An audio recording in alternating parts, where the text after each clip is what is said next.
Guys, kamusta? Mukhang marami naman ang tuwang-tuwa at happy na happy, hahaha. Mukhang marami na naman nanalo ng meron dyan, pabalato naman dyan guys, haha, joke lang.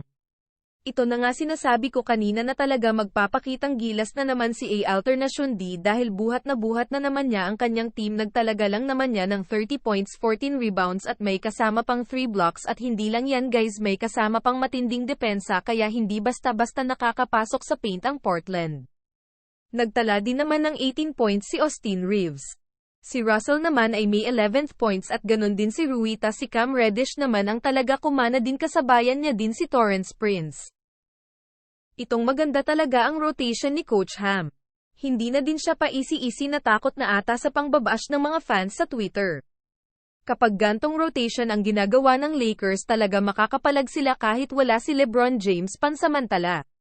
Pangiti-ngiting ang nakaupo si LBJ sa Gedli, talagang tuwang-tuwa siya sa laro ng kanyang team dahil hindi na din siya mape-pressure bumalik agad dahil sa pinapakita ng kanyang teammate.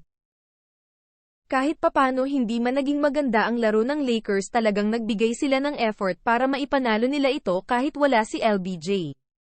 Dapat pa ring galingan at magbigay ng effort ni AD at iba pang Lakers players katulad nila Austin Reeves, Russell, Cam Reddish at Prince, lalo na din So Wood.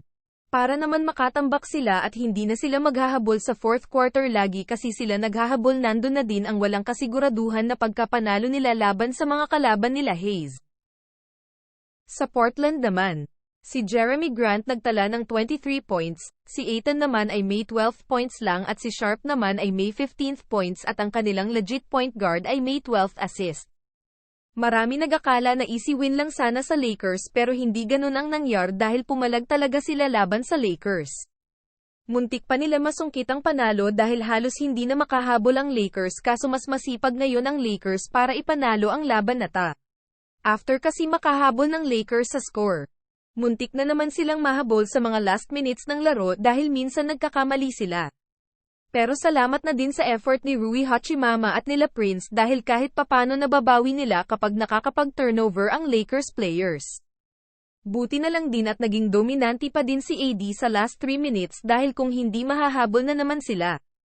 Pa-subscribe naman, pa-share, pa-like at comment na din guys. Yun lang, tapos na.